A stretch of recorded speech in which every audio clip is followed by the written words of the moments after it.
Let's take a look at question number 8 on section 6.1. Suppose Delbert stands at the top of a 200-foot cliff and throws his algebra book directly upward with a velocity of 24 feet per second.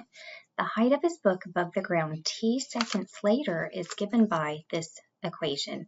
H equals negative 16t squared plus 24t plus 200, where h is in feet.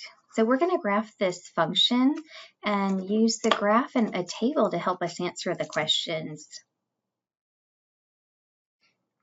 Okay, so in y1, go ahead and enter negative 16x squared plus 24x plus 200. And if we look at the table under second graph, we can see that initially the height of the book was 200 feet, and then it goes up, but then back down. So we can use these values to help us adjust our window. So I'm going to say my x min is 0, and my x max is, say, 5. My y min is 0, and y max is about 250. And then hit graph. Okay, in part A, we're asked to find when Delbert's book passes him on its way down, and he was standing at the top of the cliff at a height of 200 feet. And so if h is 200, that means we have an equation 200 equals negative 16t squared plus 24t plus 200. Okay, and you can see if we subtract 200 from each side, we'll get 0 equals negative 16t squared plus 24t.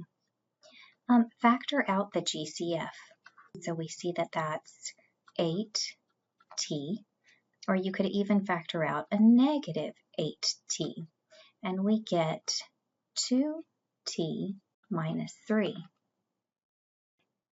So negative 8t times 2t minus 3, if that is equal to 0, then one of these factors is equal to 0. So either negative 8t is 0 or 2t minus 3 equals 0 using the zero factor principle. So t equals 0 or t equals 3 halves or 1.5. Now, t equals 0 is the initial time when the height was 200, which was at the beginning of the toss. T equals 1.5 is the time that we're looking for. So we're going to write that down, and that's in seconds. Okay, but graphically, if you select the trace key and just trace along the graph until you see a height that's close to 200. Okay, and we can get very close. We can see that it's about 1.5 seconds, which should match our answer. An alternative approach, if you go ahead and enter 200 and then graph again, you can just find this second intersection. And so that's under second trace, intersect, which is number 5, and then hit enter 3 times. Okay, in part B, we want to write and solve an equation to answer this question. How long will it take Delbert's book to hit the ground at the bottom of the cliff? Recall, our graph looks something like this.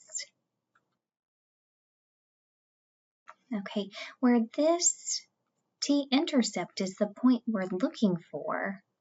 Okay, because the height that we are given is ground level, which is at 0. So h is 0.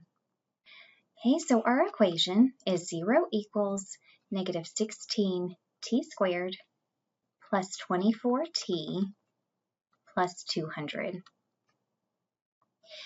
To solve this, okay, well, it's not quite as easy to solve algebraically as part A's equation. So we're going to solve this equation graphically instead. So go back to our calculator. Under y2, we're going to put 0. And then graph. And our goal this time is to find the intersection between the line and the curve, and go ahead and use the intersect feature again. So second trace, intersect, which is number 5, and then hit enter 3 times.